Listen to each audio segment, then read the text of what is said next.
कमल के फूल धीने ठाढ़ भेली कनिया सुहावे नयन से झरन लोड़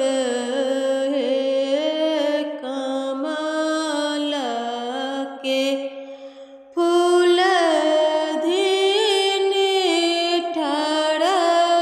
भेली कनिया सुहावे नयन से झरन लोड़ हे घर से बाहर भेली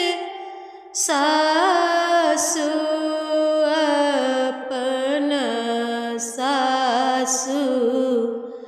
किया पुतहु मुहामा लीना हे घर से बाहर भेली सासु अपन सासु किया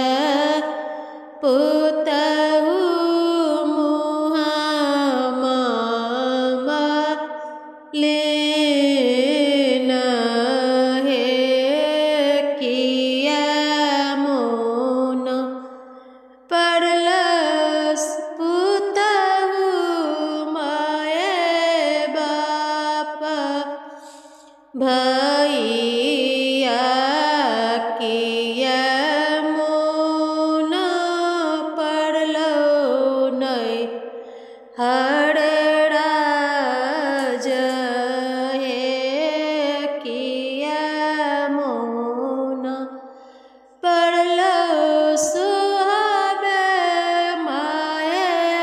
बाप भैया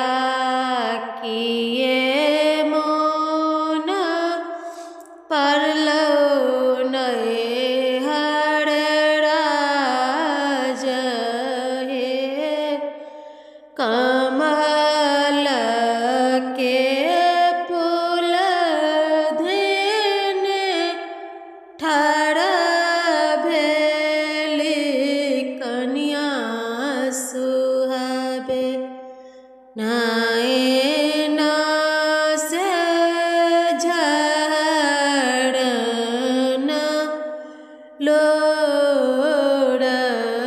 हे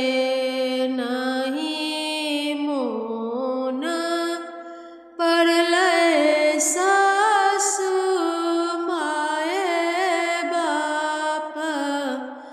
भैया नहीं मोन पड़लै नहीं हर राज हे नहीं मोन पड़लै सासु माए बाप भैया नहीं मोन पड़लै नहीं हर राज हे एक मोन पड़लै सासु ही केरा बेटवा जिनका बीनु को बड़े घर उदास हे एक मोन पड़लै सासु अही केरा बेटवा